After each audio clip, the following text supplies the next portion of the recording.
Hello friends, welcome back to our channel. Friends, ఈ వీడియోలో మనం కరెంట్ అఫైర్స్ 2024లో భాగంగా ఆగస్టు మంత్కి సంబంధించినటువంటి ముఖ్యమైనటువంటి ప్రశ్నలు, వాటికి సంబంధించిన వివరణ అయితే చూడబోతున్నాం. ఇది మనకు పార్ట్ 1 వీడియో. మనం ప్రతి మంత్కి సంబంధించినటువంటి కరెంట్ అఫైర్స్ వీడియోస్ అయితే అప్లోడ్ చేస్తున్నాం. సో ఆ వీడియోస్ కనుక ఎవరైనా చూడకుండా ఉన్నట్లయితే మీరు ఆ వీడియోస్ చూసేటువంటి ప్రయత్నం చేయండి. దానికి సంబంధించినటువంటి ప్లేలిస్ట్ లింక్ అనేది కింద మీకు డిస్క్రిప్షన్లో ఇస్తాను. లేదంటే మీరు ఛానల్ లోగో పైన కనుక క్లిక్ చేసినట్లయితే ఈ విధంగా ఓపెన్ అవుతుంది. ఇక్కడ మీరు ప్లేలిస్ట్ విభాగానికి వచ్చినట్లయితే ఇక్కడ కరెంట్ అఫైర్స్ 2024 అని చెప్పేసి ప్లేలిస్ట్ అయితే కనబడుతుంది. సో ఈ వీడియో చూసేటువంటి ప్రయత్నం చేయండి. దాంతోపాటుగా మనం ఎకనామిక్ సర్వే కావచ్చు, అదేవిధంగా బడ్జెట్కి సంబంధించిన వీడియోస్ కూడా అప్లోడ్ చేస్తున్నాం. అండ్ వివిధ సబ్జెక్టులకు సంబంధించినటువంటి వీడియోస్ కూడా మనం ఇప్పటికే అప్లోడ్ చేయడం జరిగింది. లైక్ హిస్టరీ కావచ్చు, పాలిటీ, అదేవిధంగా తెలంగాణ కల్చర్కి సంబంధించి కావచ్చు, ఇంకా ముఖ్యమైనటువంటి సబ్జెక్టులకు సంబంధించినటువంటి వీడియోస్ అయితే అప్లోడ్ చేయడం జరిగింది. ఒకసారి మీరు ప్లేలిస్ట్కి వచ్చి చూసేటువంటి ప్రయత్నం చేయండి. మీకు నచ్చినట్లయితే ఫాలో కండి. సో ఈ వీడియోలో మనం ఆగస్టు మంత్కి సంబంధించినటువంటి కరెంట్ అఫైర్స్ సంబంధించినటువంటి ముఖ్యమైనటువంటి ప్రశ్నలు అయితే చూద్దాం. చూస్తున్న ప్రతి ఒక్కరు కంపల్సరీ లైక్ చేయండి. చాలామంది చూస్తున్నారు కానీ లైక్ చేయట్లేదు. మీరు ఇచ్చేటువంటి లైక్స్ ఒక టైప్ ఆఫ్ ఎంకరేజింగ్గా ఉంటాయి కనుక ప్రతి ఒక్కరు లైక్ చేయండి. మీకు ఫ్రీగా ప్రతి మంత్ అయితే కరెంట్ అఫైర్స్ ప్రొవైడ్ చేయడం జరుగుతుంది. మీ నుంచి సపోర్ట్ ఉండాలి. ప్రతి ఒక్కరు లైక్ చేసి మీ మిత్రులకు షేర్ చేసే ప్రయత్నం చేయండి. ఫ్రెండ్స్, మన ఛానల్ ద్వారా మన యాప్లోకి గ్రూప్ 2, గ్రూప్ 3కి యూజ్ అయ్యేటువంటి పాలిటీ టెస్ట్ సిరీస్ అనేది తీసుకురావడం జరిగింది. ఇది మనకు చాప్టర్ వైజ్గా అయితే మనం టెస్ట్లు అయితే అప్లోడ్ చేస్తున్నాం. 75 డేస్ ప్లాన్లో భాగంగా ఈ టెస్ట్ సిరీస్ అయితే తీసుకొచ్చాం. మీకు ప్రశ్నలు తెలుగు అదేవిధంగా ఇంగ్లీష్ మీడియంలో అయితే ఉంటాయి. ప్రతి ప్రశ్నకు వివరణ ఉంటుంది. లేటెస్ట్ పాలిటీ అంశాలు కూడా దీనిలో చేర్చబడతాయి. 99 రూపీస్ అయితే ఉంది. ప్రజెంట్ ఇది మనకు లాంచింగ్ డే సందర్భంగా ఈ ఆఫర్ అయితే ఇస్తున్నాం. ఇక్కడ దానికి సంబంధించినటువంటి షెడ్యూల్ మీరు చూడవచ్చు. సో ఈ రకంగా మనం ప్రతి టెస్ట్కి సంబంధించి 50 క్వశ్చన్స్ అయితే ఇస్తాం. డేట్ వైజ్గా మనం టెస్ట్లు అయితే అప్లోడ్ చేస్తున్నాం. అండ్ ఎకనామిక్స్ సంబంధించి కూడా సేమ్ ఇదే ప్రాసెస్లో మనం ఇప్పటికే దీన్ని లాంచ్ చేయడం జరిగింది. చాలా మంచి రెస్పాన్స్ అయితే వచ్చింది. చాలామంది మన టెస్ట్ సిరీస్ అయితే తీసుకున్నారు. వీటికి సంబంధించి అక్కడ మీకు శాంపిల్ టెస్ట్ కూడా ఉంటాయి. మీరు రాసిన తర్వాత ఆ ప్రశ్నల యొక్క సరళి మీకు నచ్చినట్లయితేనే వాటికి సంబంధించిన టెస్ట్ సిరీస్ అయితే తీసుకోండి. ఫ్రెండ్స్, ఈ వీడియోలో మనం మొదటి క్వశ్చన్ కనుక చూసినట్లయితే 2024లో జరిగిన ఒలింపిక్స్ క్రీడలకు సంబంధించి క్రింది వాటిలో సరి అయినవి గుర్తించండి అని చెప్పేసి అంటున్నాడు. సో ఇక్కడ మనకు 3 స్టేట్మెంట్స్ ఉన్నాయి. దీనిలో ఏవి సరి అయినవి గుర్తించండి.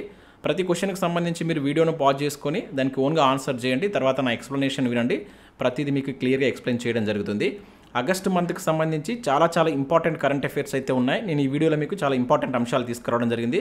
రాబోయేటువంటి గ్రూప్ 2, గ్రూప్ 3 ఇంకా ఇతర పోటీ పరీక్షలకు ఈ ఆగస్టు మంత్లో ఉండేటువంటి కరెంట్ అఫైర్స్ చాలా ఇంపార్టెంట్. కొంచెం ఎక్కువగా ఫోకస్ చేసేటువంటి ప్రయత్నం అయితే చేయండి. సో నేను కూడా చాలా డీటెయిల్గా మీకు ఎక్స్ప్లెయిన్ చేసే ప్రయత్నం చేస్తాను. ముఖ్యంగా మనకి ఇక్కడ ఒలింపిక్స్ క్రీడలు జరిగాయి కనుక దీని మీద నేను ఒక 6 to 7 క్వశ్చన్స్ తీసుకున్నాను స్టార్టింగ్.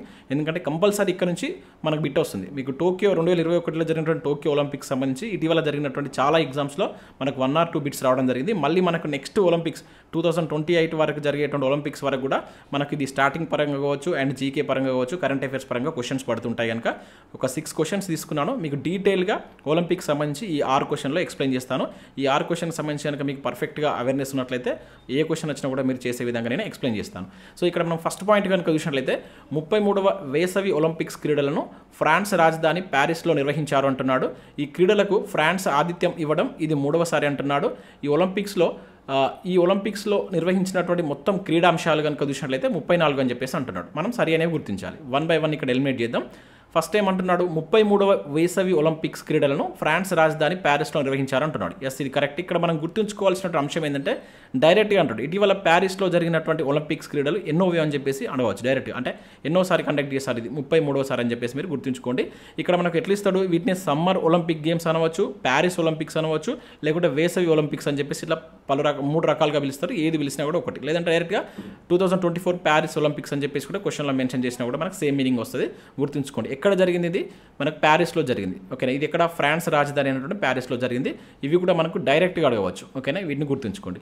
ఇక ఈ క్రీడలకు ఫ్రాన్స్ ఆతిథ్యం ఇవ్వడం ఇది 3వసారి అంటున్నాడు. ఎస్, ఇది కరెక్టే. చాలా ఇంపార్టెంట్.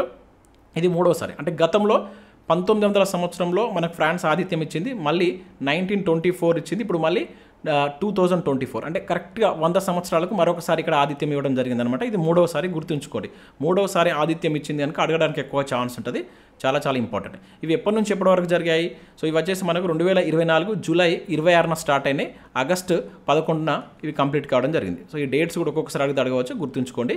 సో జూలై 26 నుంచి ఆగస్టు 11న మనకి ఇవి ఫ్రాన్స్ రాజధాని అయినటువంటి ప్యారిస్ నగరంలో జరగడం జరిగిందనమాట. ఓకేనా, ఇక నెక్స్ట్ చూసినట్లయితే ఈ ఒలింపిక్స్లో నిర్వహించినటువంటి మొత్తం క్రీడాంశాలు అంటే మొత్తం క్రీడలకు సంబంధించి కనుక చూసినట్లయితే ఇక్కడ 34 అని చెప్పేసి అంటున్నాడు. సో ఇది మనకి ఇక్కడ మిస్టేక్ ఇవ్వడం జరిగింది. సో దీనిలో మొత్తం ఎన్ని క్రీడాంశాలు అంటే 32 క్రీడాంశాలు ఉన్నాయి. సో ఇది మీరు గుర్తుంచుకోవాలి, చాలా చాలా ఇంపార్టెంట్.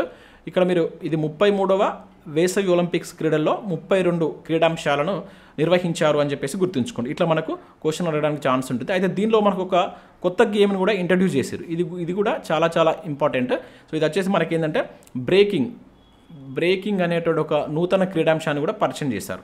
ఓకేనా, బ్రేకింగ్ అనేటువంటి అడుగుతారు డైరెక్ట్గా. మనకి 33లో అంతకుముందు 31 ఉంటుంది, ఇప్పుడు కొత్త దాన్ని కూడా యాడ్ చేయడం జరిగింది. దీన్నే మనం బ్రేకింగ్ క్రీడాంశం అని చెప్పేసి పిలుస్తున్నారు అనమాట. సో ఇది మీరు జాగ్రత్తగా గుర్తుంచుకోండి. ఇంకా నేను వీటికి సంబంధించి 6 క్వశ్చన్స్ ఇచ్చాను కనుక మిగతా అంశాలు కూడా అక్కడ చూద్దాం. 1 and 2 అనేది దీనికి సంబంధించి మనకు కరెక్ట్ ఆన్సర్ అవుతుంది. ఓకేనా, సో దీనిలో మనకు మొత్తం 205 దేశాలు పాల్గొన్నాయి. మొత్తం యాక్చువల్గా 206 అని చెప్పేసి ఉంటుంది. ఇక్కడ మిగతా ఒక దేశం ఏంటంటే మనకు ఈ రెఫ్యూజెస్ టీం ఉంటుంది కదా, శరణార్థులకు సంబంధించినటువంటి టీం కూడా మనం తీసుకుంటే 206 అవుతుంది. లేకుంటే దేశాల పరంగా చూసినప్పుడు 205 దేశాలు అవుతుంది. దాదాపు 10,000కు పైగా ఆటగాళ్ళు దీనిలో పాల్గొనడం జరిగింది. సో 1 and 2 అనేది దీనికి సంబంధించి మనకు కరెక్ట్ ఆన్సర్ అవుతుంది. ఇంట్రడక్షన్ కనుక మీకు కొంచెం బ్రీఫ్గా అక్కడ ఎక్స్ప్లెయిన్ చేశాను. ఇక ప్రతి క్వశ్చన్కి సంబంధించి కూడా కొన్ని ఇంపార్టెంట్ అంటే మనకు ఈ ఒలింపిక్స్కి సంబంధించి ఎటువంటి క్వశ్చన్స్ అడగవచ్చు అనే ఉద్దేశంతో నేను 6 క్వశ్చన్స్ తీసుకున్నాను. సో ఒకసారి ఇక్కడ 1 by 1 వాటికి సంబంధించి మనం చూద్దాం. ఇక్కడ నెక్స్ట్ క్వశ్చన్ చూసినట్లయితే ప్యారిస్ ఒలింపిక్స్ 2024కు సంబంధించి క్రింది వాటిలో తప్పుగా ఉన్నది గుర్తించండి. సో దీనిలో మనకు ఒకటి మిస్టేక్ ఉంది, అదేంటో గుర్తించండి. ఇక్కడ మనం ఫస్ట్ వన్ చూసినట్లయితే ఈ ఒలింపిక్స్ ప్రారంభ వేడుకలు ఈసారి ప్యారిస్లోని సెన్ అనేటువంటి నది పైన జరిగాయని చెప్పేసి అంటున్నాడు. ఎస్, ఇది కరెక్టే. మనకి ఈసారి ఏంటంటే జనరల్గా మనకు ప్యారిస్ అంటే ఒలింపిక్స్ క్రీడలు ఎప్పుడు కానీ ఒక స్టేడియంలో జరుగుతాయి, దానికి సంబంధించినటువంటి ప్రారంభ వేడుకలు. కాకపోతే ఈసారి మనకు కొంచెం డిఫరెంట్గా ఒలింపిక్స్ చరిత్రలోనే మొదటిసారిగా స్టేడియంలో కాకుండా ఆరు బయట, అది కూడా ఒక నది పైన. సో మనకేది ఇది ఫ్రాన్స్లో ఉన్నటువంటి ఈ సెన్ అనేటువంటి నది పైన జరగడం జరిగింది. ఇది గుర్తుంచుకోండి. నదిని అడిగితే డైరెక్ట్గా ఏ నది పైన అని చెప్పేసి అడగవచ్చు. దాదాపుగా 6 కిలోమీటర్ల వరకు దీనికి సంబంధించిన పరేడ్ అనేది వారు నిర్వహించారు. 85 పడవల సహాయంతో 6,000 మంది అథ్లెట్స్ దీనిలో పాల్గొనడం జరిగింది అనమాట. సో ఇట్లా కూడా మనకు క్వశ్చన్ అడగవచ్చు. అంటే డైరెక్ట్గా అడుగుతారు అనమాట, ఏ నది పైన వీటిని నిర్వహించారు అని చెప్పేసి అడగవచ్చు. ఫస్ట్ టైం కనుక అంటే ఒలింపిక్స్ చరిత్రలోనే ఫస్ట్ టైం కనుక ఇది గుర్తుంచుకోండి, సెన్ నది పైన. ఇక నెక్స్ట్ చూసినట్లయితే ప్రారంభ వేడుకలలో భాగంగా భారత బృందానికి పివి సింధు మరియు శరత్ కమల్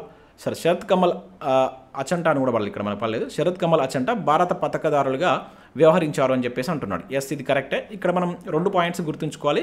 ప్రారంభ వేడుకలకు వచ్చేసి వీళ్ళిద్దరు ఎవరు, పివి సింధు అదేవిధంగా శరత్ కమల్ అనేటువంటి వ్యక్తులు మనకు పథకదారులుగా వివరించడం జరిగింది. కానీ ఎండింగ్కి సంబంధించి మరో 2 వ్యక్తులు ఉన్నారు అనమాట. ఎందుకంటే వీళ్ళిద్దరికి ఎవరికి పథకాలు రాలేదు. పివి సింధు ఎటువంటి పథకం గెలుచుకోలేదు, శరత్ కమల్ కూడా ఎటువంటి పథకం గెలుచుకోలేదు.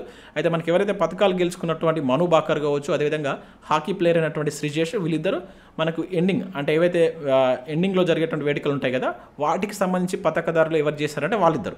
ఇక్కడ ప్రారంభ వేడుకలు అంటే వీళ్ళిద్దరు. గుర్తుంచుకోండి. ఒక్కొక్కసారి మనం ఇక్కడ కన్ఫ్యూజ్ చేయడానికి ఎక్కువ ఛాన్స్ ఉంటుంది కనుక ఈ పాయింట్ని మీరు జాగ్రత్తగా గుర్తుంచుకుంటున్న ప్రయత్నం చేయండి. ఇది ప్రారంభ వేడుకలు వచ్చేసి పివి సింధు అండ్ శరత్, అండ్ ఎండింగ్లో కనుక చూసినట్లయితే మను బాకర్ అండ్ శ్రీజేష్.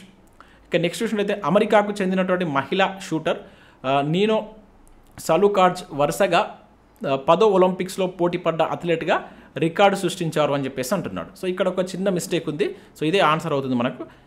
ఎవరైతే ఈ నీనో సలుకార్జ్ అనేటువంటి ప్లేయర్, ఈమె అమెరికాకు సంబంధించిన ప్లేయర్ కాదు. ఓకేనా, ఈమె వచ్చేసి జార్జియా. గుర్తుంచుకోండి, ఇది ఒక రికార్డు కనుక ఇవి ఇట్లా అడగవచ్చు. సో జార్జియాకు సంబంధించినటువంటి ప్లేయర్ వరుసగా 10వ ఒలింపిక్స్లో పోటీ పడ్డ తొలి అథ్లెట్గా ఈమె రికార్డు సృష్టించింది అనమాట. ఈమె 1988లో ఫస్ట్ ఒలింపిక్స్ క్రీడల్లో ఆడింది. సో అప్పటి నుంచి వరుసగా 10 ఒలింపిక్స్లో ఆడినటువంటి ప్లేయర్గా రికార్డు సృష్టించింది. ఈమె వచ్చేసి జార్జియా దేశానికి సంబంధించినటువంటి పర్సన్. సో అది దీనిలో ఉన్నటువంటి ఒక రికార్డు కనుక మీరు దీన్ని జాగ్రత్తగా గుర్తుంచుకునే ప్రయత్నం చేయండి. ఓకేనా, ఇక నెక్స్ట్ చూసినైతే ప్యారిస్ ఒలింపిక్స్ 2024 మస్కట్ కనుక ఇక్కడ చూసినైతే ప్రిజిష్ అని చెప్పేసి అంటున్నాడు. ఎస్, ఇది కూడా కరెక్టే. ఇది ఏంటంటే మనకు ఇది ఫ్రాన్స్కి సంబంధించినటువంటి ఒక దాన్ని ఏమంటాం ఫ్రెంచ్ విప్లవం ఉంది కదా. సో మనకు 1798 అండ్ 99 ఈ మధ్యకాలంలో ఫ్రెంచ్ విప్లవం జరిగిందనమాట.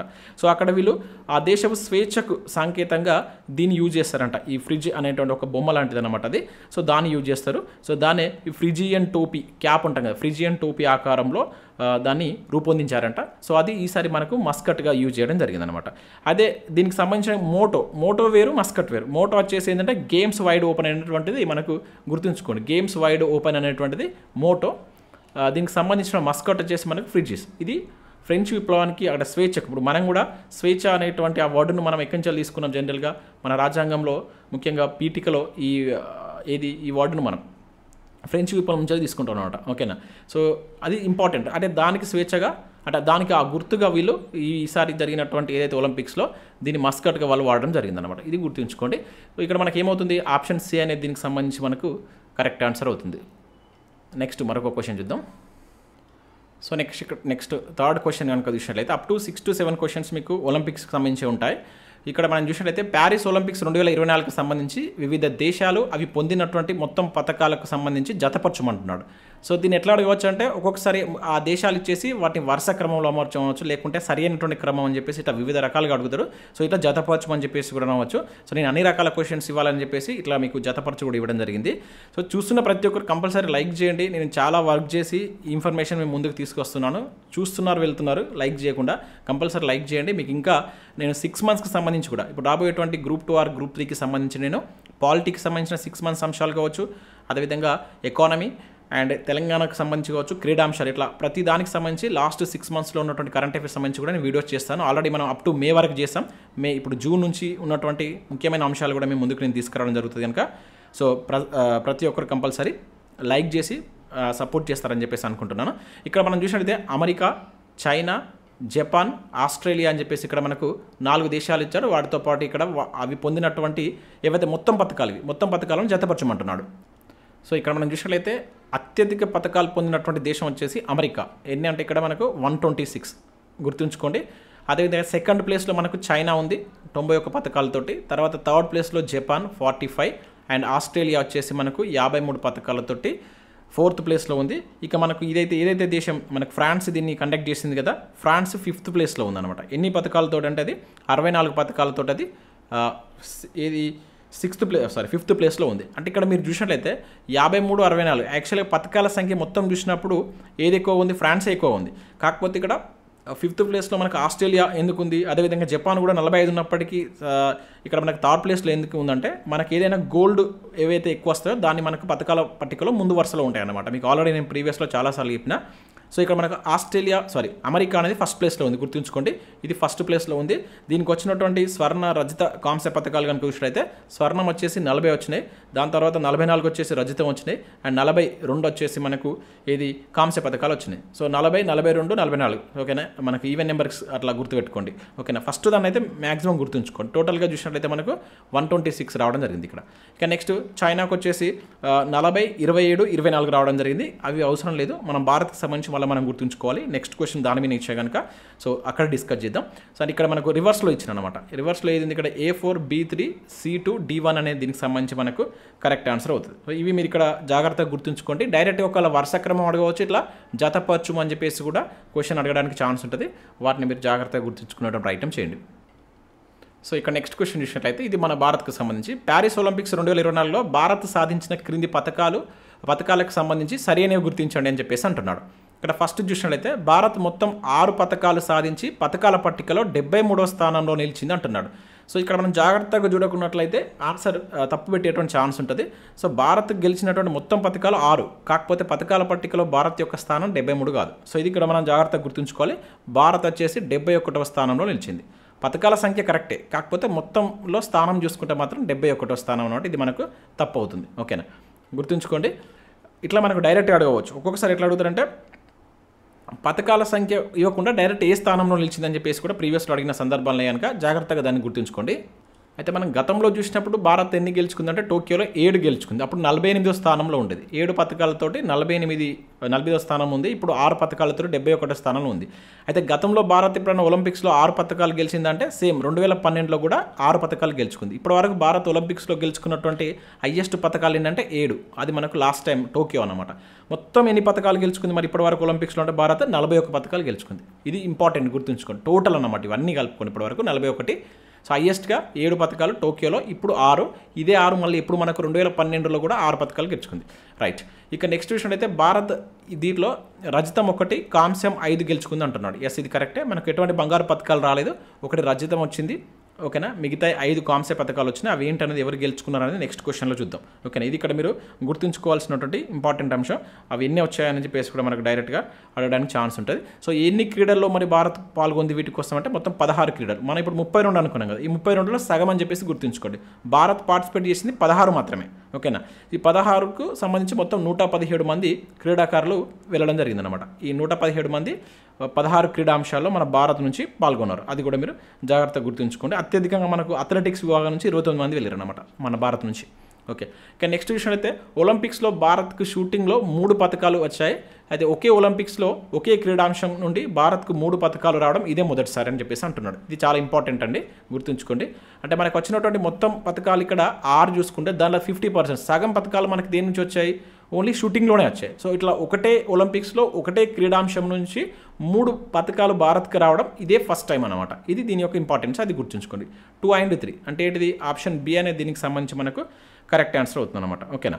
అయితే ఇక్కడ ఈ 6 పథకాలు గెలుచుకున్నటువంటి వ్యక్తులకు సంబంధించి మనం చూసినప్పుడు దీనిలో ఒక వ్యక్తి మాత్రమే మహారాష్ట్రకు సంబంధించినటువంటి వ్యక్తి, స్వప్నిల్ కుశాల్ అనేటువంటి వ్యక్తి.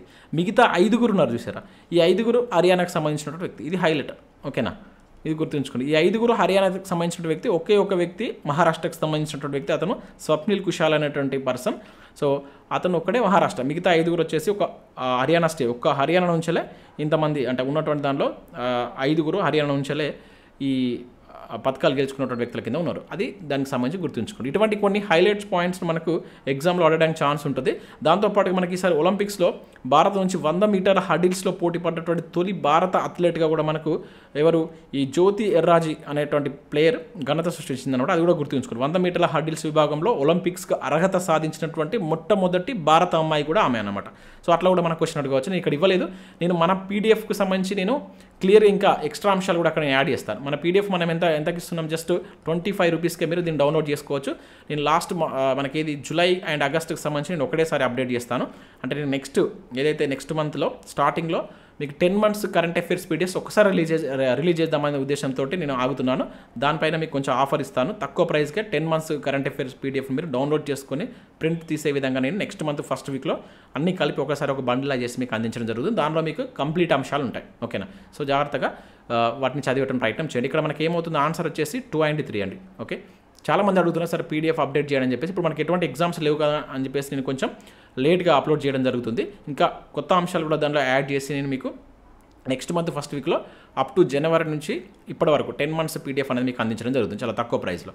ఇక నెక్స్ట్ విషయం అయితే ప్యారిస్ ఒలింపిక్స్లో పథకాలు పొందినటువంటి భారత క్రీడాకారులకు సంబంధించి క్రింది వాటిలో సరికాని జత అని చెప్పేసి అంటున్నాను. అంటే మన భారతదేశం నుంచి ఇప్పుడు 6గురు పథకాలు పొందారు కదా. సో వాటికి సంబంధించి ఎవరెవరు ఏ విభాగం నుంచి పొందారు దానికి సంబంధించి ఇంపార్టెన్స్ అనేది చాలా చాలా ఇంపార్టెంట్. ఇది మోస్ట్ ఎక్స్పెక్టెడ్ బిట్. ఇక్కడ నుంచి మనకు బిట్ రావచ్చు. వాటి గురించి ఇక్కడ చూద్దాం. ఇక్కడ ఫస్ట్ పాయింట్ చూసినట్లయితే స్వప్నిల్ కుశాలే 50 మీటర్ల రైఫిల్ 3 పొజిషన్స్లో షూటింగ్ అని చెప్పేసి అంటున్నాడు. అంటే ఇతనికి ఈ స్వప్నిల్ కుశాల్ అనేటువంటి పర్సన్కు 50 మీటర్ల రైఫిల్ అంటే షూటింగ్లో ఈ 3 పొజిషన్స్లో ఇతనికి పథకం వచ్చిందని చెప్పేసి అంటారు. ఇక్కడ నేను పథకం పొందిన అని చెప్పేసి ఇక్కడ క్వశ్చన్లో మెన్షన్ చేసిన కనుక దాన్ని మీరు ప్రతిదానికి యాడ్ చేసుకోవాలి ఇక్కడ. సో ఇది మనకి కరెక్ట్ అవుతుంది, గుర్తుంచుకోండి. సో ఇతను పురుషుల విభాగంలో 50 మీటర్ల రైఫిల్ 3 పొజిషన్స్ విభాగంలో ఒలింపిక్స్ పథకం గెలిచినటువంటి భారత తొలి షూటర్గా కూడా ఇతను రికార్డు సృష్టించాడు. మీకు ఇంతకుముందు చెప్పిన ఇతను ఒక ఇంపార్టెన్స్ ఏంటంటే ఇతను మహారాష్ట్ర, ఇతను ఒక్కడే ఇతర రాష్ట్రానికి సంబంధించిన వ్యక్తి, మిగతా వాళ్ళంతా హర్యానా స్టేట్కి సంబంధించిన వారని చెప్పేసి మనం ఇంతకుముందు దాంట్లో చూస్తాం. సో ఇది మనకు కరెక్ట్, అది గుర్తుంచుకోండి. ఇక నెక్స్ట్ మను బాకర్. సో ఒలింపిక్లో షూటింగ్లో పథకం సాధించినటువంటి 2వ మహిళ అని చెప్పేసి అంటున్నాడు. సో ఇది మనకు తప్పు, ఇది చాలా ఇంపార్టెంట్ అండి. ఈసారి మను బాకర్కి సంబంధించి క్వశ్చన్ అడగవచ్చు. సో ఇవి మొదటి మహిళ, 2వ అని చెప్పేసాను కదా, ఇచ్చాను కదా, ఇది తప్పు అవుతుంది. సో ఇదే మనకు దీనికి సంబంధించిన ఆన్సర్ అవుతుంది. సరికాంది అనడానికి ఇది ఆన్సర్ అవుతుంది. ఓకేనా. సో ఇది మనకేంటి, ఈమె మొదటి మహిళ అని చెప్పేసి గుర్తుంచుకోండి. డైరెక్ట్గా బిట్ అడగవచ్చు. మొదటి మహిళ, 2వ మహిళ కాదు, మనం 2వ మహిళ అని చెప్పేసి ఇచ్చాం. సో మొదటి మహిళ అని చెప్పేసి గుర్తుంచుకోండి. ఇంకా దాంతోపాటు ఇక్కడ మనకు మను బాకర్కు టోటల్గా 2 పథకాలు రావడం జరిగింది. ఇవి 2 కూడా మనకు షూటింగ్లో రావడం జరిగింది. ఒకటి వచ్చేసి వ్యక్తిగత విభాగం కాంస్యం వచ్చింది, మహిళల 10 మీటర్స్ ఎయిర్ పిస్టల్లో వ్యక్తిగత విభాగంలో వచ్చింది. దాంతోపాటుగా మరొకటి వచ్చేసి మనకు ఇది డబుల్స్లో వచ్చింది. మను బాకర్ విత్ సరబ్జోత్ సింగ్ అని చెప్పేసి వీళ్ళిద్దరు కలిసి 10 మీటర్ల ఎయిర్ పిస్టల్ మిక్స్డ్ టీం ఉంటుంది కదా, దానిలో రావడం జరిగింది. అంటే 2 పథకాలు గెలుచుకున్నటువంటి కూడా పర్సన్ కూడా ఈమె ఒక్కమే ఈ ఒలింపిక్స్ సంబంధించి. అది కూడా గుర్తుంచుకోండి, చాలా చాలా ఇంపార్టెంట్. ముఖ్యంగా ఒలింపిక్స్ క్రీడల్లో భారత్కు పథకం అందించినటువంటి 7వ మహిళ అన్నమాట ఓవరాల్గా చూసుకుంటే. సో అదేవిధంగా ఒలింపిక్స్లో షూటింగ్లో పథకం సాధించిన తొలి మహిళ కింద మీరు గుర్తుంచుకోండి. అట్లా మనకు అడగడానికి ఛాన్స్ ఉంటుంది. ఇక మనకు ఈ సరబ్జోత్ సింగ్ ఉన్నాడు కదా, సో అతను ఒలింపిక్స్లో పథకం సాధించినటువంటి 6వ భారతీయ షూటర్ అన్నమాట. ఓకేనా, 6వ భారతీయ షూటర్. ఈమె 7వ మహిళ ఓవరాల్గా చూసినప్పుడు. ఓకేనా, సో ఈ డిఫరెన్స్ మీరు జాగ్రత్తగా గుర్తుంచుకోండి. ఇక నెక్స్ట్ చూసిన అయితే నీరజ్ చోప్రా 2 వరుస ఒలింపిక్స్లో అథ్లెటిక్స్లో 2 పథకాలు గెలిచినటువంటి తొలి భారత అథ్లెట్ అని చెప్పేసి ఇక్కడ ఇవ్వడం జరిగింది. ఎస్, ఇది మన కరెక్టే.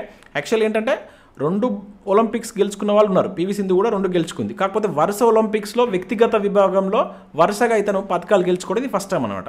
సో లాస్ట్ టైం స్వర్ణ పథకం వచ్చింది, ఇప్పుడు రజతం రావడం జరిగింది అనమాట. నీరజ్ చోప్రా మీకు తెలిసినటువంటి వ్యక్తి. ఇతను హర్యానాకు చెందినటువంటి జావలిన్ థ్రోయర్. ఓకే, ఇతను ఫైనల్లో 89.45 మీటర్ల దూరం విసిరి 2వ స్థానంతో రజత పథకాన్ని గెలుచుకోవడం జరిగిందన్నమాట. స్వర్ణ పథక విజేత అయినటువంటి ఎవరైతే అర్షద్ నదీమ్ ఉన్నాడుగా, అతను పాకిస్తాన్కి సంబంధించిన వ్యక్తి. అది కూడా గుర్తుంచుకోండి. ఒక క్వశ్చన్ ఇచ్చాను, నెక్స్ట్ అక్కడ మీకు ఎక్స్ప్లెయిన్ చేస్తాను.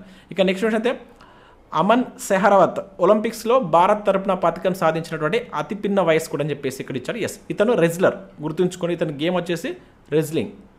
ఓకే, నీరజ్ చోప్రా వచ్చేసి మీకు ఇంతకుముందు చెప్పాను, ఇతను రెజ్లింగ్. ఇవి అడుగుతాడు, వాళ్ళ యొక్క క్రీడ కూడా కింద పక్కకి ఇచ్చేసి వాటిని జతపరచమంటాడు కనుక ఇతను రెజ్లర్. అయితే ఇతను ఏంటంటే ఒలింపిక్స్లో భారత్ తరపున పథకం సాధించినటువంటి అతి చిన్న వయసుకు అనమాట. అంటే చిన్న వయసులో మనకి ఈ పథకం పొందినటువంటి వ్యక్తుల్లో ఇతను ఫస్ట్ టైం అనమాట, ఫస్ట్ వాడు. అయితే అంతకుముందు మనకి ఇది వచ్చేసి 2016 పివి సింధు రజత పథకం సాధించినప్పుడు ఏజ్ పరంగా చూసుకుంటే ఆమె చిన్న వయసు కింద ఉండేది. ఇప్పుడు దాన్ని ఇతను బ్రేక్ చేయడం జరిగిందనమాట. గుర్తుంచుకుని ఇతను ఒక రెజ్లర్. ఓకే, సో దీనిలో మనకు ఆప్షన్ బి అనేది తప్పుగా ఇవ్వడం జరిగింది కనుక ఆన్సర్ మనకి ఇది అవుతుంది.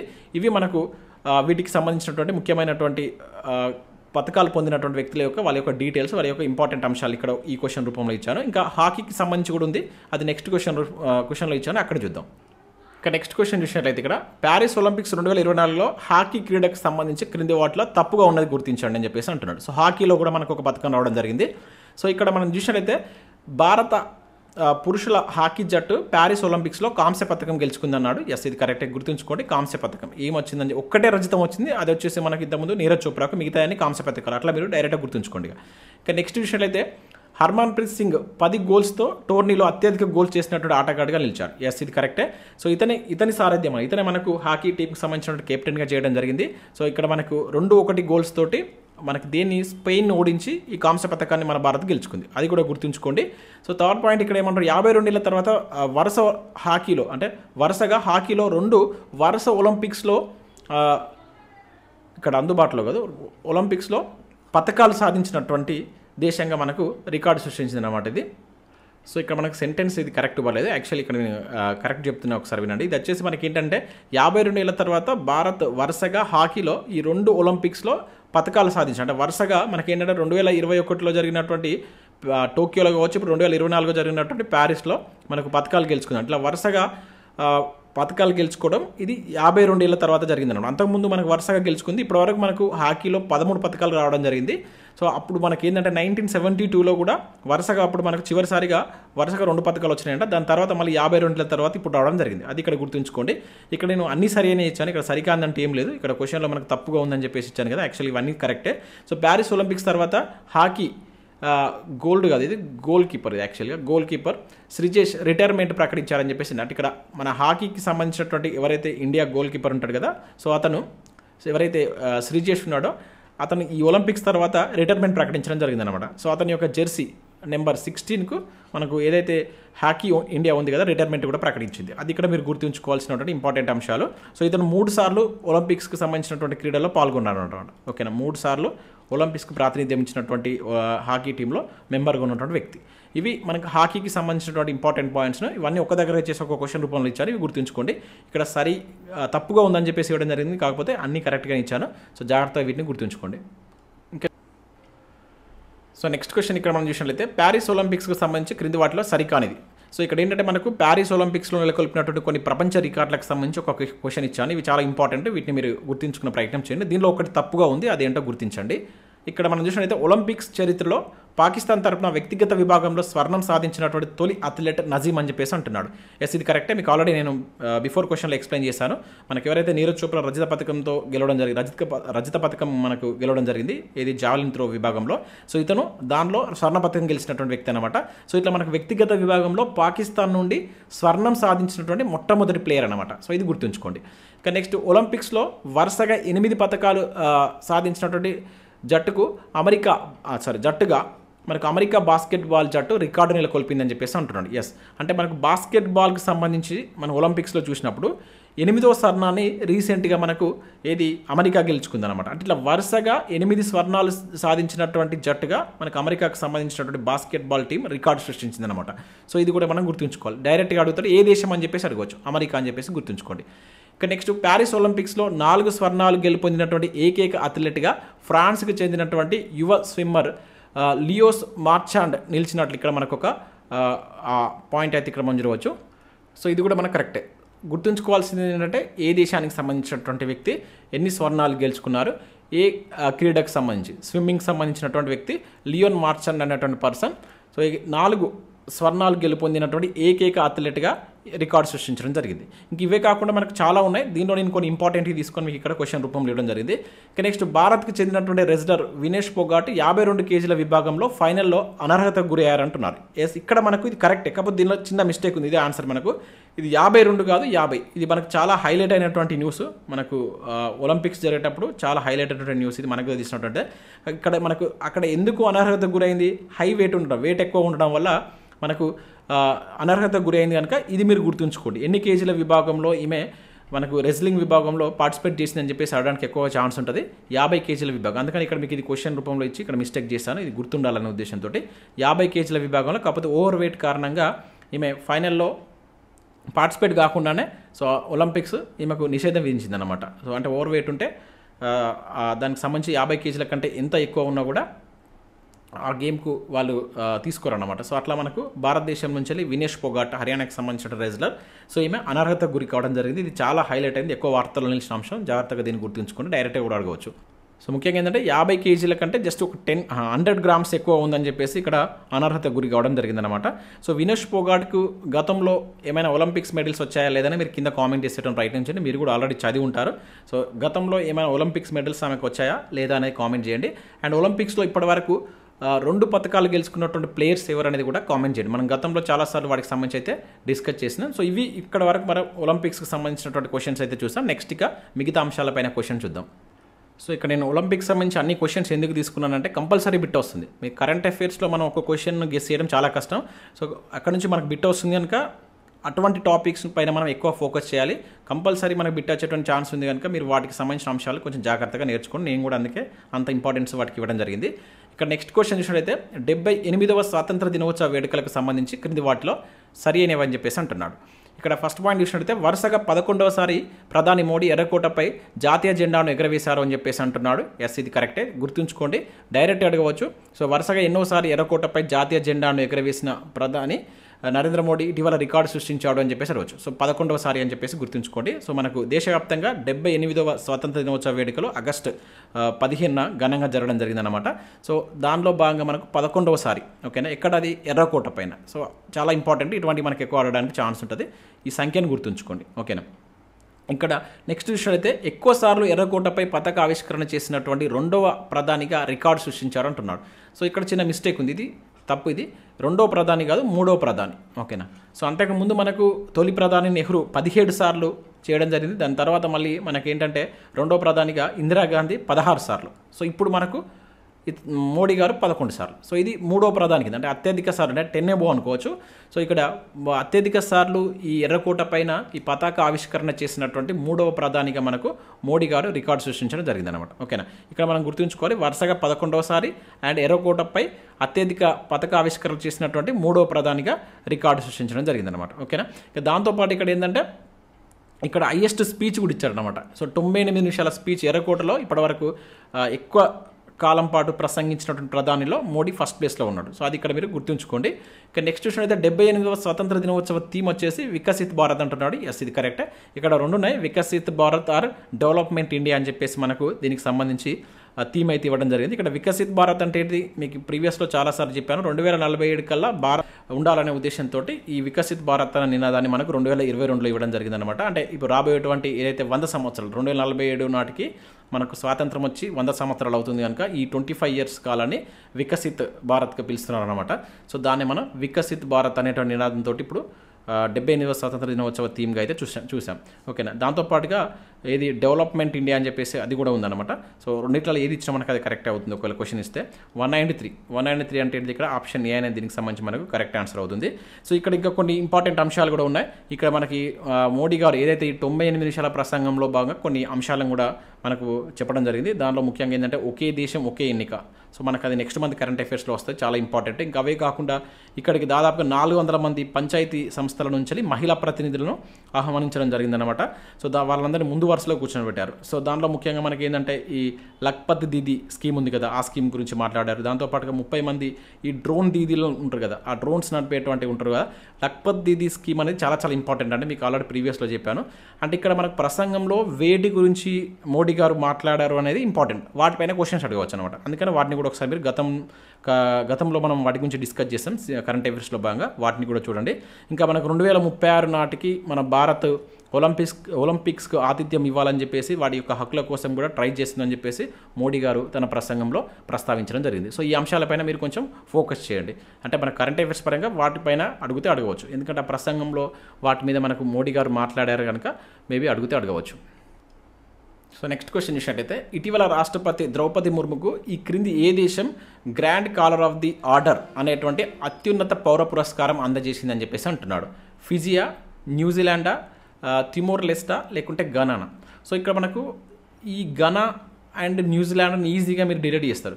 ఈ రెండింటి దగ్గరనే కొంత చదివిన వాళ్ళు కన్ఫ్యూజ్ అయ్యేటువంటి ఛాన్స్ ఉంటుంది, ఫిజీ అండ్ అదేవిధంగా తిమోర్ లెస్టా అనేటువంటిది.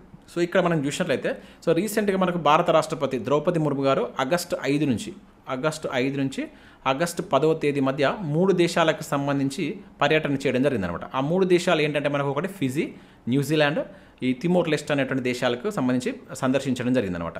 అయితే ఈ ఫిజీ పర్యటనలో భాగంగా ముర్ము అక్కడ ఫిజీ దేశ అధ్యక్షుడు అయినటువంటి రతు విలియంతో భేటీ కావడం జరిగింది. సో అక్కడ కూడా ఒక అవార్డుని తీసుకుంటారు.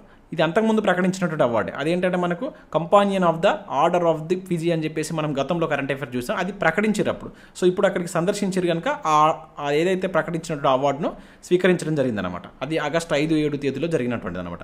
సో నెక్స్ట్ మళ్ళీ అక్కడ నుంచి న్యూజిలాండ్కి వెళ్ళడం జరిగింది. అక్కడ న్యూజిలాండ్ ప్రధాని అయినటువంటి క్రిస్టోఫర్ లక్సన్ ఉంది కదా, సో అతనితో కూడా సమావేశమైంది. దాని తర్వాత లాస్ట్కు మనకు తిమోర్ లెస్ట్కి రావడం జరిగింది. సో అక్కడ మనకు ఆ తిమోర్ లెస్ట్ కంట్రీకి సంబంధించినటువంటి మనకి ఏదైతే grand caller of the order అనేటువంటి ఒక ఆ దేశానికి సంబంధించినటువంటి అత్యున్నత పౌర పురస్కారాన్ని సో మనకు ద్రౌపది ముర్ము గారు పొందడం జరిగిందనమాట. సో దీనికి సంబంధించిన ఆన్సర్ మనకు తిమోర్ లెస్ట్ అనేటువంటిది ఆన్సర్ అవుతుంది. ఆగస్టు 10న ఈ అవార్డును తీసుకోవడం జరిగింది. సో గుర్తుంచుకోండి, ఇక్కడ 2 అవార్డ్స్ని తీసుకుంది, ఒకటి ఫిజీ దేశంలో, ఇంకోటి వచ్చేసి తిమోర్ లెస్ట్. ఈ ఫిజీ దేశం యొక్క అవార్డును ఆల్రెడీ మనం బిఫోర్ ప్రకటించారు, దానికి సంబంధించి మనం కరెంట్ అఫైర్స్లో ఆల్రెడీ చూసాం కనుక సో ఇక్కడ నేను మళ్ళీ చెప్పట్లేదు. సో అది ఇక్కడ మీరు గుర్తుంచుకోండి, ఓకేనా. సో ఆన్సర్ ఏమవుతుంది, ఆప్షన్ సి అనేది దీనికి సంబంధించి మనకు కరెక్ట్ ఆన్సర్ అవుతుంది. నెక్స్ట్ క్వశ్చన్ చూసినట్లయితే క్రింది వాటిలో సరి అయినవని చెప్పేసి అంటున్నాడు. ఇక్కడ ఫస్ట్ పాయింట్ చూసినట్లయితే ఎటువంటి వాతావరణ పరిస్థితినైనా తట్టుకునేటువంటి 19 రకాల పంటల కొత్త వంగడాలను ఆగస్టు 11న ప్రధాని మోడీ ఢిల్లీలో విడుదల చేశారు అని చెప్పేసి అంటున్నాడు. సో ఇక్కడ చిన్న మిస్టేక్ ఉంది, మీరు కరెక్ట్గా చూడకుంటే ఆన్సర్ తప్పేసేటువంటి ఛాన్స్ ఉంటుంది. ఇది 19 కాదు 109. మీకు ఆల్రెడీ నేను బడ్జెట్లో కూడా చెప్పాను, బడ్జెట్లో దీని గురించి మనం డిస్కస్ చేశాం. సో 109 రకాల వంగడాలను తీసుకురాబోతున్నట్టు మనకు బడ్జెట్లో ప్రకటించడం జరిగింది. ఈసారి ఇది కూడా మోస్ట్ ఎక్స్పెక్టెడ్ బిట్ అని జాగ్రత్తగా గుర్తుంచుకోండి. సో ఇది మనకు తప్పు అవుతుంది, ఓకేనా. కాకపోతే 109 రకాల వంగడాలు మాత్రం ఆగస్టు 11 మనకు మోడీ గారు ఇక్కడ ఢిల్లీలో ఉన్నటువంటి ఈ పూసా క్యాంపస్ అనేటువంటి ఆ ప్లేస్ నుంచి విడుదల చేయడం జరిగింది. అది జాగ్రత్తగా గుర్తుంచుకోండి. ఎందుకంటే ఈ వీడియో యొక్క ఇంపార్టెన్స్ ఏంటంటే మనకి వ్యవసాయ దిగుబడిని పెంచే ఉద్దేశంతో రైతుల యొక్క ఆదాయాన్ని కూడా రెట్టింపు చేయాలనేటువంటి లక్ష్యంతో వీటిని మనకు ప్రభుత్వం రిలీజ్ చేసింది అనమాట. ఇవి ఎటువంటి పరిస్థితుల్లోనైనా కూడా తట్టుకొని అధిక దిగుబడిని ఇస్తాయి, ఓకేనా. అది దీనికి సంబంధించినటువంటి ఇంపార్టెన్స్. సో దీనిలో అధిక పోషక విలువలు కూడా ఉంటాయని చెప్పేసి కూడా వాళ్ళు ప్రకటించడం జరిగింది. ఇక నెక్స్ట్ ఈ వంగడాలను అభివృద్ధి చేసిన సంస్థ ICMR అని చెప్పేసి అంటున్నాడు. సో ఇది కూడా తప్పే. సో ICMR కాదు, ఓకేనా, ICAR గుర్తుంచుకోండి. సో ఇటువంటి మనకు కన్ఫ్యూజ్ అయ్యేటువంటి ఛాన్స్ ఉంటుంది. ICMR వేరు, ICAR వేరు, ఇది మెడికల్కి సంబంధించి. ఈ ICAR అనేది మనకు Indian council of agriculture research అనమాట. So Indian council of agriculture research. So ఇది దీన్ని అభివృద్ధి చేయడం జరిగింది. ఈ 2 తప్పు అయితే, ఓకేనా. సో ఇటువంటి కొంచెం జాగ్రత్తగా చూడకుండా మనం మిస్టేక్ చేసేటువంటి ఛాన్స్ ఉంటుంది. సో 109 గుర్తుంచుకోండి, దీన్ని అభివృద్ధి చేసినటువంటి సంస్థ. నేరుగా బిట్ అడుగుతాడు, ఏ సంస్థ అభివృద్ధి చేసింది అని చెప్పేసి అడగవచ్చు. సో మోడీ గారే స్వయంగా వీటిని విడుదల చేయడం జరిగింది కనుక జాగ్రత్తగా వాటిని గుర్తుంచుకోండి. ఇక నెక్స్ట్ క్వశ్చన్ చూసినట్లయితే ఇక్కడ ఇటీవల ఈ క్రింది ఏ రాష్ట్రంలో ఉత్తర భారతదేశంలోనే అతిపెద్ద తేలియాడేటువంటి సోలార్ ప్రాజెక్టు ప్రారంభించిందని చెప్పేసి అంటున్నాడు. ఓకే, ఉత్తర భారతదేశంలో గుర్తుంచుకొని ఉత్తర భారతదేశం ఆర్ మధ్య భారతదేశంలో అని చెప్పేసి కూడా అనవచ్చు. సో ఇక్కడ ఆప్షన్ చూసినట్టయితే ఉత్తరాఖండ, మధ్యప్రదేశ్, ఉత్తరప్రదేశ్, పంజాబ్. సో ఆన్సర్ ఏంటంటే మనకి ఇది వచ్చేసి మధ్యప్రదేశ్ అండి. సో మధ్యప్రదేశ్లో మనకు అక్కడ ఉన్నటువంటి ఓంకారేశ్వర్, ఓకేనా, ప్లేస్ వచ్చేసి ఇట్లా కూడా అడగవచ్చు. ఒక్కొక్కసారి రాష్ట్రం ఇవ్వకుండా ఆ ప్లేస్ ఇస్తాడు. ఓంకారేశ్వర్ అనేటువంటి ప్లేస్లో ఆగస్టు 8న, ఓకేనా, ఆగస్టు 8న మనకు ఈ అతిపెద్ద తేలియాడేటువంటి విద్యుత్ ప్రాజెక్టును వీళ్ళు స్టార్ట్ చేయడం జరిగిందనమాట. సో ఇది గుర్తుంచుకోండి, ఏ రాష్ట్రం అని చెప్పేసి అంటే ఇది మనకు నర్మదా నది ఉంటుంది కదా, సో దాని యొక్క గ్రావిటీ పైన, గ్రావిటీ డ్యామ్ పైన దీన్ని తీసుకొచ్చారన్నమాట. ఇప్పుడు మన దగ్గర కూడా ఏది తెలంగాణలో కూడా తేలియాడేటువంటి ఒక సోలార్ ప్రాజెక్ట్ ఉంది. అది ఎక్కడ ఉందనేది మీరు కింద కామెంట్ చేయండి. మనం గతంలో కరెంట్ అఫైర్స్లో భాగంగా చూస్తాం. ఇప్పుడు ఇది మధ్యప్రదేశ్, ఓవరాల్గా అక్కడ మనకు ఉత్తర లేదంటే మధ్య భారతదేశంలోనే ఈ అతిపెద్ద తేలియాడే సోలార్ పవర్ ప్రాజెక్ట్ కింద దీన్ని చెప్తున్నారనమాట. సో ఇది ఇటీవల ఎక్కడ వచ్చిందంటే మనకు మధ్యప్రదేశ్ రాష్ట్రంలో వచ్చింది. అది గుర్తుంచుకోండి. అట్లా మనకి ఇటువంటి ఏంటంటే ఈ స్టాటిక్ అంశాల పరంగా డైరెక్ట్గా అడుగుతారు. పెద్దగా మనకు అంటే స్టేట్మెంట్ బేస్లో అడగడానికి ఎక్కువ ఛాన్స్ ఏమి ఉండదు, డైరెక్ట్గా అడగడానికి ఎక్కువ ఛాన్స్ ఉంటుంది. అది గుర్తుంచుకోండి. ఇక నెక్స్ట్ చూసినట్టయితే ఇది చాలా ఇంపార్టెంట్ బిట్, ఎక్స్పెక్ట్ చేయవచ్చు క్వశ్చన్. ఇది తెలంగాణకు సంబంధించినటువంటి కరెంట్ అఫైర్. సో ఇటీవల తెలంగాణలో శంకుస్థాపన చేసినటువంటి యంగ్ ఇండియా స్కిల్ యూనివర్సిటీకి సంబంధించి క్రింది వాటిలో సరైనవి గుర్తించండి అంటున్నాడు. ఫస్ట్ పాయింట్ ఏమంటున్నాడు, రంగారెడ్డి జిల్లా కందుకూరి మండలం సమీపంలో సీఎం రేవంత్ రెడ్డి దీనికి శంకుస్థాపన చేశారు అంటున్నాడు. ఎస్, ఇది కరెక్టే. మనకు ఆగస్టు 1న దీనికి మనకు తెలంగాణ సీఎం అయినటువంటి రేవంత్ రెడ్డి గారు దీన్ని శంకుస్థాపన చేయడం జరిగిందన్నమాట. ఇది ఎక్కడ ఉంది అని చెప్పేసి అంటే డైరెక్ట్గా రంగారెడ్డి జిల్లా. ఇది గుర్తుంచుకోండి, చాలా ఇంపార్టెంట్. ఏ జిల్లాలో వచ్చిందని చెప్పేసి అడగడానికి ఎక్కువ ఛాన్స్ ఉంటుంది. ఇది ప్రభుత్వ మరియు ప్రైవేట్ భాగస్వామ్యంతో ఏర్పాటైందని చెప్పేసి అంటున్నాడు. ఎస్, ఇది ప్రభుత్వ అండ్ ప్రైవేట్ భాగస్వామ్యంతో యూనివర్సిటీ అనేది ఏర్పాటు కానుంది. ఇది ఏంటంటే ఒక ఆన్లైన్ విధానంలో మనకు ఒక సర్టిఫికేట్ కోర్సెస్ని ఇస్తుంది. లైక్ ఎట్లా అంటే డిగ్రీ, డిప్లొమా వీటికి సంబంధించినట్టు ఒక సర్టిఫికేట్ కోర్సులతో పాటు ఇతర సాంప్రదాయ కోర్సులో కూడా ఇది అందజేస్తారని చెప్పేసి అయితే వీళ్ళు చెప్తున్నారు. ఇంకా దీనికి కంప్లీట్ గైడ్లైన్స్ అనేది రాలేదు. సో ఇప్పుడైతే ప్రజెంట్ అక్కడ దీనికి సంబంధించిన వర్క్ జరుగుతుంది అనమాట. సో యూనివర్సిటీలో మనకు 18 రంగాలకు చెందినటువంటి విభాగాల్లో యువతకు శిక్షణ ఇవ్వబోతున్నట్లు కూడా వాళ్ళు ప్రకటించారు. ఎస్, ఇది కూడా కరెక్టే. దాదాపుగా ఒక 3 దశల్లో 18 రంగాలకు చెందినటువంటి విభాగాల్లో యువతకు ఈ శిక్షణ ఇస్తారంట. సో ఇంకా దీనికి సంబంధించి మనకు ఈ మంత్, నెక్స్ట్ మంత్ కరెంట్ అఫైర్స్లో, అంటే ఇప్పుడు మనకి ఇప్పుడు ప్రజెంట్ ఈ మంత్ అనుకోవచ్చు, అక్కడ నేను మీకు కొంచెం డీటెయిల్గా ఎక్స్ప్లెయిన్ చేసేటువంటి ప్రయత్నం చేస్తాను. ప్రజెంట్ అయితే ఇది గుర్తుంచుకోండి, 1 and 3, ఓకే, ఆప్షన్ 1, 2, 3 డి అనేది దీనికి సంబంధించి మనకు కరెక్ట్ ఆన్సర్ అవుతుంది. అండ్ మనకి ఏంటంటే ఆగస్ట్ కంటే సెప్టెంబర్లో దీనికి సంబంధించిన అంశాలు ఇంకా ఎక్కువ ఉన్నాయన్నమాట. అక్కడ మరొక క్వశ్చన్ తీసుకొని మీకు కొంచెం డీటెయిల్గా నేను నెక్స్ట్ మంత్ కరెంట్ అఫైర్స్లో మీకు ఎక్స్ప్లెయిన్ చేస్తాను. ఓకేనా. సో ఇక్కడ ప్రజెంట్ అయితే ఈ మంత్లో మనకి ఈ అంశాలని కనుక వీటిని మీరు గుర్తుంచుకున్నటువంటి ప్రయత్నం చేయండి. ఇక నెక్స్ట్ క్వశ్చన్ చూసినట్లయితే ఇక్కడ ఇటీవల తెలంగాణ రాష్ట్రంలో ఎన్ని కొత్త వైద్య కళాశాల ఏర్పాటుకు జాతీయ వైద్య కమిషన్ అనుమతులు మంజూరు చేసిందని చెప్పేసి అంటున్నాడు. ఓకేనా. దీన్నే మనం ఎన్ఎంసీ అని చెప్పేసి అంటాం. ఓకేనా. 3, 4, 5, 8.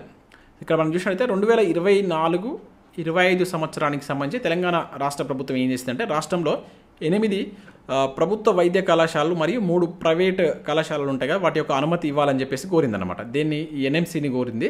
అయితే దానిలో మనకు ముఖ్యంగా ఏంటంటే అన్నిటికి ఇవ్వకుండా ఒక 4 మాత్రమే మనకు ఈ ఎన్ఎంసీ పర్మిషన్ ఇవ్వడం జరిగిందనమాట. సో దానిలో మనకి ఏంటంటే 50 చొప్పున మీరు ఎంబీబీఎస్ సీట్లను ఏర్పాటు చేసుకోవచ్చు అని చెప్పేసి అనుమతులు ఇచ్చింది. ఇది గుర్తుంచుకోండి. ఆ 4 ఏంటంటే మనకు నర్సంపేట, గద్వాల్, నారాయణపేట, ఈ 4 గుర్తుంచుకోండి. ఓకేనా. నర్సంపేట, అదేవిధంగా ములుగు, అదేవిధంగా గద్వాల్, అండ్ నెక్స్ట్ వచ్చేసి నారాయణపేట. ఈ 4 ప్లేసెస్లో వైద్య కళాశాలలో 50 చొప్పున ఎంబీబీఎస్ సీట్లతోటి తరగతులు ప్రారంభించుకోవచ్చు అని చెప్పేసి మనకు జాతీయ వైద్య కమిషన్ అనుమతులు మంజూరు చేసిందనమాట. సో ఇది ఇక్కడ చాలా ఇంపార్టెంట్. ఇంక ఇవి కాకుండా యాదాద్రి భువనగిరి, మహేశ్వరం, మెదక్, కుత్బుల్లాపూర్కి సంబంధించి కూడా అనుమతులు ఇవ్వాలని చెప్పేసి మన రాష్ట్ర ప్రభుత్వం కోరినప్పటికీ వాటికి నిరాకరించింది. ఇక్కడ ఆ ప్లేసెస్ కూడా ఇస్తారు. ఒక్కొక్కసారి వీటిలో ఏవి అని చెప్పేసి అంటే కనుక ఈ నారాయణపేట, ములుగు, అదేవిధంగా మనకు గద్వాల్, ఇది వచ్చేసి ఏంటి మనకు నారాయణపేట చెప్పాను కదా, నర్సంపేట కూడా వచ్చేసి. సో ఈ 4 పేర్లు కూడా ఒక్కొక్కసారి అడగవచ్చు ఏవి అని చెప్పేసి అంటే వీటిని కూడా గుర్తుంచుకోండి. అయితే ప్రస్తుతం మనకు ప్రభుత్వ వైద్య కళాశాలలు తెలంగాణలో ఎన్ని ఉండేదంటే 28 ఉండేది. సో ఇప్పుడు ఈ 4 తోటి మొత్తం 32 కాబోతున్నాయి. డైరెక్ట్గా ఇట్లా కూడా అడగవచ్చు. రీసెంట్గా ఒక ఎగ్జామ్లో అడిగాడు మొత్తం యూనివర్సిటీస్ ఎన్ని ఉన్నాయని చెప్పేసి సంఖ్యాపరంగా ఒక క్వశ్చన్ అడిగిండు. అది SW ఆర్ ఏదో ఒక ఎగ్జామ్లో అయితే అడిగిండు. జాగ్రత్తగా గుర్తుంచుకోండి. ఇటువంటి వాటిపైన మనకు నేరుగా బిట్ అడుగుతారు కనుక వీటిని మనం గుర్తుంచుకోవాల్సి అయితే ఉంటుంది. నెక్స్ట్ మరో క్వశ్చన్ చూద్దాం. సో ఇక్కడ మనం నెక్స్ట్ క్వశ్చన్ చూసినట్లయితే ఇటీవల తెలంగాణలో ఏర్పాటు చేసినటువంటి హైడ్రాకు సంబంధించి క్రింది వాటిలో సరికాని అని చెప్పేసి అంటున్నాడు. చాలా ఇంపార్టెంట్ అండి. సో మనకి ఎక్కువ ఇటీవల వార్తల్లో ఉన్నటువంటిది అనమాట. హైడ్రా అనేది మనం వార్తల్లో ఎక్కువగా చూస్తాం. దీని మీద కూడా ఈసారి మనం బిట్ ఎక్స్పెక్ట్ చేయవచ్చు, జాగ్రత్తగా గుర్తుంచుకోండి. ఇక్కడ దీనికి సంబంధించి ఒకటి తప్పుగా ఇచ్చాను, అదేంటో గుర్తించండి. హైడ్రా అనగా ఏమంటున్నాడు, దీన్ని విస్తరించమంటున్నాడు. ఇక్కడ Hyderabad disaster response and asset protection agency అంటున్నాడు. ఎస్, ఇది కరెక్టే. ఇది చాలా ఇంపార్టెంట్ అని గుర్తుంచుకోండి. విస్తరించుమని చెప్పేసి అడగడానికి ఎక్కువ ఛాన్స్ ఉంటుంది. Hyderabad disaster response and asset protection agency అని చెప్పేసి గుర్తుంచుకోండి. అయితే ఈ హైడ్రా కిందకి ఏమేమి వస్తాయంటే యాక్చువల్గా దీన్ని TCUR అని చెప్పేసి కూడా పిలుస్తారు. దీనిలో మనకి ఏంటంటే GHMC ఉంది కదా, ఓకేనా. ఈ GHMC గ్రేటర్ హైదరాబాద్ అంటాం కదా, గ్రేటర్ హైదరాబాద్ మున్సిపల్ కార్పొరేషన్ అని చెప్పేసి పిలుస్తాం GHMC అంటే.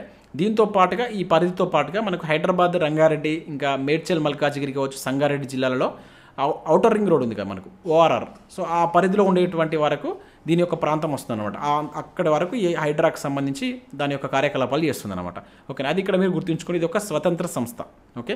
ఇక నెక్స్ట్ హైడ్రాకు అధ్యక్షులుగా రాష్ట్ర గవర్నర్ ఉంటారంటున్నారు. సో ఇది మనకు తప్పు. రాష్ట్ర గవర్నర్ కాదు, CM గారు ఉంటారు, ముఖ్యమంత్రి గారు ఉంటారు, ఓకే. దీనికి సంబంధించి మనకు చట్టబద్ధత కూడా చేస్తామని చెప్పేసి చెప్తుంది ప్రభుత్వం. ఇంకా అది మనకు కాలేదు, కానీ ప్రజెంట్ అయితే ఇది ఒక స్వతంత్ర సంస్థగా జీవో ద్వారా ఏర్పాటు చేశారు. ఆ జీవో వచ్చేసి మనకు 99 జీవో.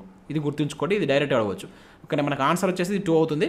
సో ఇక్కడ ఇది 99 జీవో ప్రకారం ఏర్పాటు చేశారు. దీని యొక్క విధి ఏంటంటే ఇది ప్రజలను విపత్తు నుంచి రక్షించడం అండ్ దాంతోపాటుగా ప్రభుత్వ ఆస్తులు రక్షణ మరియు నిబంధనల ఉల్లంఘనపై కఠిన చర్యలు అమలు చేయడం వంటివి నిర్వహిస్తుంది అనమాట. అంటే ఏంటంటే ఇది తెలంగాణ కోర్ అర్బన్ రీజియన్ ఉంటుంది కదా, దీన్నే మనం TCUR అని చెప్పేసి పిలుస్తాం. ఈ కోర్ అర్బన్ రీజియన్ కోసం ఈ హైడ్రాని ఏర్పాటు చేస్తున్నట్టు మనకు తెలంగాణ ప్రభుత్వం ప్రకటించింది అనమాట. ఏవైతే ఇప్పుడు చెరువులు ఉంటాయి, ముఖ్యంగా మనం కన్వెన్షన్ నాగార్జున గారు చూసాం, అదేంటంటే చెరువులో కట్టారు, అంటే బఫర్ జోన్ ఉంటుంది. ఇప్పుడు ఫర్ ఎగ్జాంపుల్ ఇది చెరువు అనుకుంటే, సో ఇదంతా మనకు బఫర్ జోన్ కిందకి వస్తుంది. ఎందుకంటే ఇదంతా ఎప్పటికైనా ప్రమాదంతో ఉండవచ్చు. అంటే ఇక్కడ వరకు చెరువు ఉన్నప్పటికీ దీనికి కొంత డిస్టెన్స్ తోటి ఒక జోన్ క్రియేట్ చేస్తుంది, దాని బఫర్ జోన్. అంటే ఇక్కడ వరకు కూడా ఎప్పుడైనా అది విస్తరించవచ్చు అనే ఉద్దేశంతో దాని బఫర్ జోన్ కింద తీసుకుంటారు అనమాట. సో ఆ బఫర్ జోన్లో ఈ కన్వెన్షన్ కట్టారని చెప్పేసి ఇటీవల మనకు హైడ్రా దాన్ని కూల్చివేయడం జరిగింది. సో దాని పరంగా మనకు ఎక్కువగా వార్తల్లో నిలిచిందనమాట, ఓకేనా. ఇక దాన్ని బేస్ చేసుకొని ముందు ముందు కూడా చాలా వరకు అంటే చాలా చెరువులు కబ్జాకు గురి అయినాయని చెప్పేసి అండ్ ఇక ప్రభుత్వ ఆస్తులు చాలామంది వాటిని ఆక్యుపై చేశారని చెప్పేసి వాటి నుంచి రక్షణ కోసం మనకు దీన్ని ఏర్పాటు చేశామని చెప్పేసి సీఎం అయితే ప్రకటించడం జరిగింది. ఇప్పుడు కూడా చాలా ప్రసంగాల్లో మనం దీని గురించి అయితే సీఎం గారు మాట్లాడడం చూస్తున్నాం కనుక క్వశ్చన్ అడగడానికి ఎక్కువ ఛాన్స్ ఉంటుంది. ఇక్కడ నేను ఏవైతే చెప్పానో వాటిని మీరు జాగ్రత్తగా గుర్తుంచుకోండి. అయితే దీనికి మనకు గవర్నర్ కాకుండా సీఎం అధ్యక్షుడిగా ఉంటారు. అయితే దీనికి సంబంధించి ఒక కమిషనర్ కూడా మనకు నియమించడం జరిగింది అనమాట. ఆ కమిషనర్ ఎవరంటే మనకు IPS అధికారి అయినటువంటి రంగనాథ్. ఇతని పేరు కూడా ఇటీవల మనకు ఎక్కువగా వార్తల్లో ఉంది. సో ఇది కూడా గుర్తుంచుకోండి. అట్లా కూడా మనకు ఒకవేళ క్వశ్చన్ అడగాలనుకుంటే అడగడానికి ఎక్కువ ఛాన్స్ ఉంటుంది, ఓకేనా. నెక్స్ట్ చూద్దాం. సో నెక్స్ట్ క్వశ్చన్ ఇక్కడ చూసినట్లయితే తరంగ్ శక్తి 2024 యుద్ధ విన్యాసాలు ఇటీవల ఎక్కడ జరిగాయి? సో ఇది మొదటి దశ అని పెట్టుకోండి. ఇక్కడ మొదటి దశ, ఇది 2 దశల్లో జరిగినాయి. సో మొదటి దశ యుద్ధ విన్యాసాలు ఎక్కడ జరిగాయి?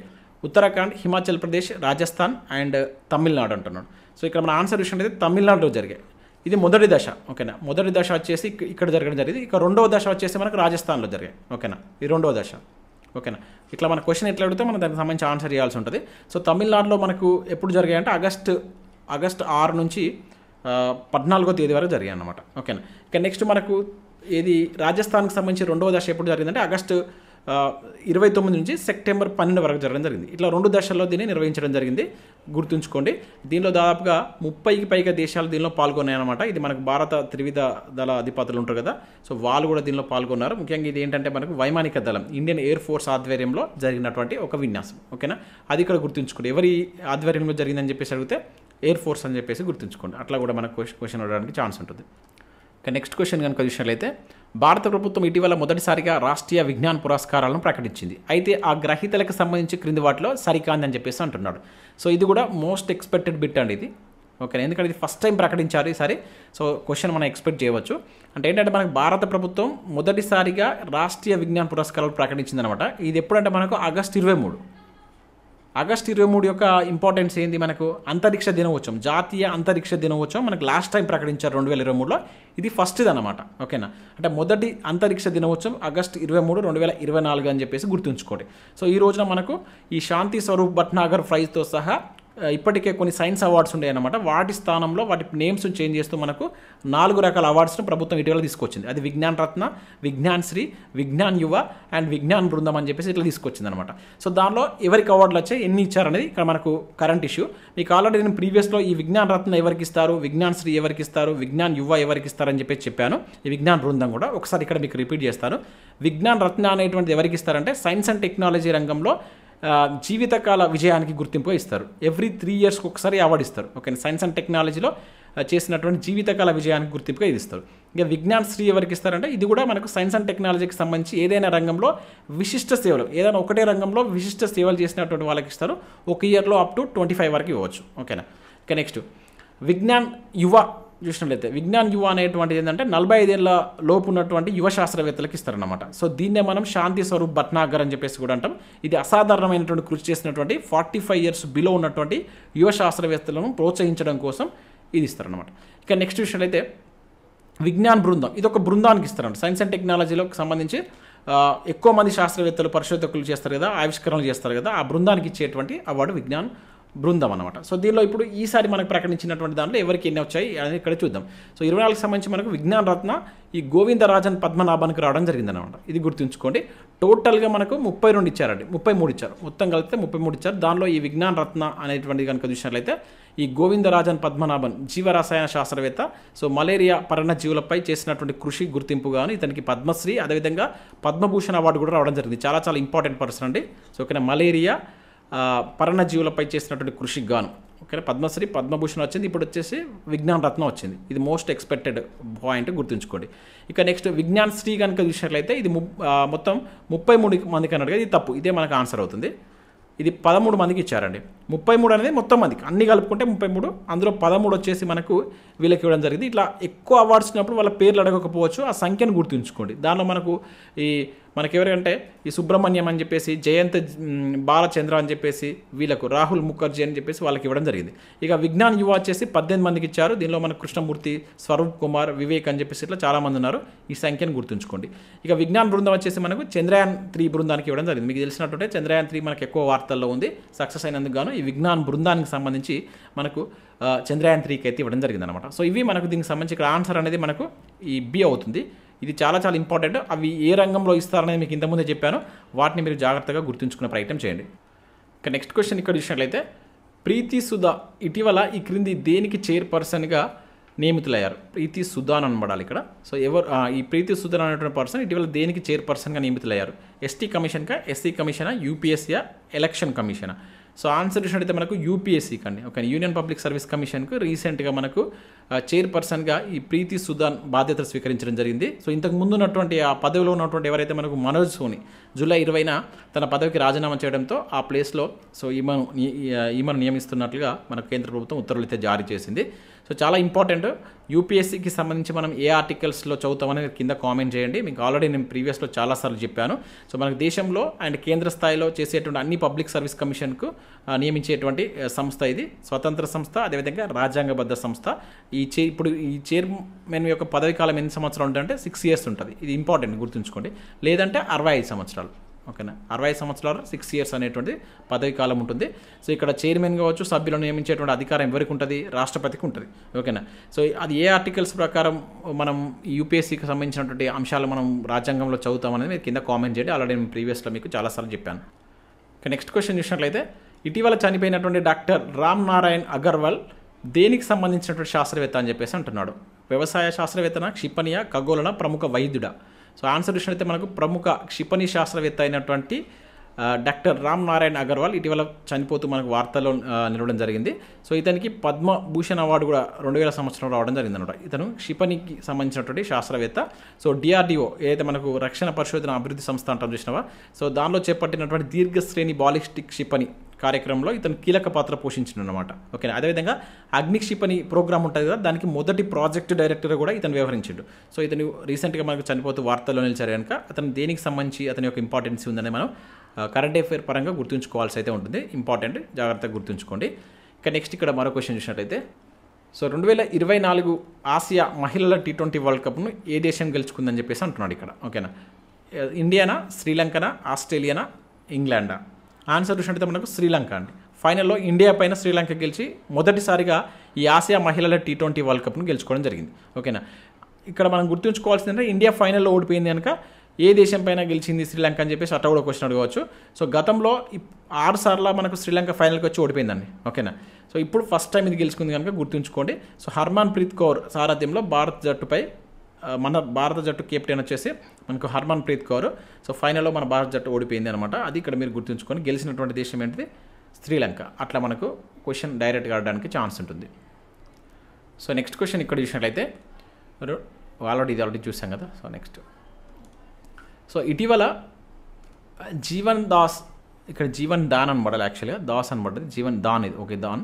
సో ఇటీవల జీవన్ దాన్ జాతీయ ఉత్తమ పురస్కారాన్ని అందుకున్నటువంటి క్రింది రాష్ట్రం ఇదని చెప్పేసి అంటున్నాడు. సో జీవన్ దాన్ అనేటువంటి ఉత్తమ పురస్కారాన్ని ఇటీవల ఏ రాష్ట్రం అందుకుంది అంటున్నాడు. ఇది ముఖ్యంగా ఏంటంటే అవయవ మార్పిడిలు విజయవంతంగా పూర్తి చేసినందుకు గాను, అంటే అత్యధికంగా దేశంలో అత్యధికంగా ఈ అవయవ మార్పిడిలను సక్సెస్ఫుల్గా కంప్లీట్ చేసినందుకు గాను ఆగస్టు 3న ఈ అవార్డును అయితే ప్రకటించారు. సో ఇది వచ్చేసి మనకు తెలంగాణకి రావడం జరిగింది. సో మన రాష్ట్రానికి వచ్చింది కనుక చాలా చాలా ఇంపార్టెంట్ గుర్తుంచుకోండి. ఇది మనకు కేంద్ర ఆరోగ్య కుటుంబ సంక్షేమ శాఖ ఈ జాతీయ ఉత్తమ పురస్కారాలను అయితే అందజేసింది. దానిలో మనకు ఈ జీవన్ దాన్ అనేటువంటి విభాగానికి సంబంధించి తెలంగాణకి అవార్డు రావడం జరిగింది. సో ఇటువంటి మనకు నేరుగా అడుగుతారు, తెలంగాణకు సంబంధించినటువంటి అచీవ్మెంట్స్ కనుక అడగడానికి ఛాన్స్ ఉంటుంది. ఇక నెక్స్ట్ చూసినట్లయితే పట్టణాలలో నీటి సరఫరా సుస్థిరత పరిష్కారాలను కనుగొనడానికి భారత్ ఇటీవల ఏ దేశంతో ఒప్పందం కూర్చుకుంది అంటున్నాడు. ఓకేనా, సో ఇక్కడ చూసినట్లయితే మనకు అమెరికానా, ఇజ్రాయిలా, రష్యానా, జపానా? ఆన్సర్ చూసినట్లయితే మనకు ఇజ్రాయిల్ తోటి అండి. ముఖ్యంగా ఏంటంటే శుభ్రమైనటువంటి తాగునీరు ఉంటుంది కదా, వాటి యొక్క సరఫరాకు సంబంధించి ముఖ్యంగా పట్టణాల్లో అది కూడా. సో నీటి సరఫరాకు సుస్థిర పరిష్కారాలు కనుగొనాలనే ఉద్దేశంతో భారత్ ఇజ్రాయిల్ మధ్య ఒక ఒప్పందం కూరింది. దీనిలో భాగంగా మనకు ఐఐటి మద్రాస్, ఇది కూడా ఇంపార్టెంట్ అండి, ఐఐటి మద్రాస్ దీనికి సంబంధించినట్టు ఒక జల విజ్ఞాన కేంద్రాన్ని కూడా ఏర్పాటు చేయబోతున్నట్టు ప్రకటించారనమాట. సో అది కూడా గుర్తుంచుకోండి. సో ఇజ్రాయెల్ దేశంతో ఇంపార్టెంట్. సో ఇది మనం ఈ వీడియోకి సంబంధించి ఒక 22 క్వశ్చన్ చూసాం. ఇంకా చాలా చాలా ఇంపార్టెంట్ అంశాలని నేను పార్ట్ 2లో మీకు 1 or 2 డేస్లో పార్ట్ 2 కూడా అందించడం జరుగుతుంది. అండ్ నెక్స్ట్ మంత్ ఫస్ట్ వీక్లో మీకు ఈ month PDF and last month PDF and ఇవన్నీ కలిపి ఒక 10 months పీడిఎఫ్ కలిపి ఒక కోర్స్ అయితే మీకు క్రియేట్ చేస్తాను. అక్కడ మీరు వీటికి సంబంధించి పీడిఎఫ్ పర్చేస్ చేయవచ్చు. చాలామంది అడుగుతున్నారు, కొంచెం మా పర్సనల్ వర్క్ వల్ల మేము రాయలేకపోతున్నాం, సో దానివల్ల లేట్ అవుతుంది, అర్థం చేసుకుంటారని చెప్పేసి అనుకుంటున్నాను. ఆల్రెడీ మీకు ప్రీవియస్లో చాలాసార్లు చెప్పాను. సో కంపల్సరీ మనం పీడిఎఫ్స్ అందిస్తాం, అది కూడా తక్కువ ప్రైస్లో అందిస్తాం. చాలా మంచి కరెంట్ అఫైర్స్ తోటి మేము దాన్ని ప్రిపేర్ చేస్తున్నాం. మీకు 100% యూజ్ అవుతుంది. దాన్ని ప్రింట్ కూడా తీసుకుని మీరు చదువుకోవచ్చు అనమాట. సో ఆ రకంగా మేము దాన్ని అందించడం జరుగుతుంది. సో కంపల్సరీ లైక్ చేయండి, చూసిన ప్రతి ఒక్కరు. చాలా వర్క్ చేసి ఇన్ఫర్మేషన్ మీకు అందిస్తున్నాం. మన యాప్ను డౌన్లోడ్ చేసుకోండి. Economy chapter wise test series అనేది తీసుకొచ్చాం. సో దానికి సంబంధించి 99 రూపీస్కి అందిస్తున్నాం. అన్ని లేటెస్ట్ అంశాలు ఉంటాయి అండ్ పాలిటిక్స్ సంబంధించి కూడా తీసుకొచ్చాం. సో వీటికి సంబంధించి మళ్ళీ మేము ప్రైస్ అయితే ఇంక్రీజ్ చేయబోతున్నాం. ఎవరైనా కావాలనుకుంటే ఇమీడియట్గా ఇదే రోజు మీరు తీసుకున్నటువంటి ప్రయత్నం చేయండి. Thanks for watching. Thank you everyone.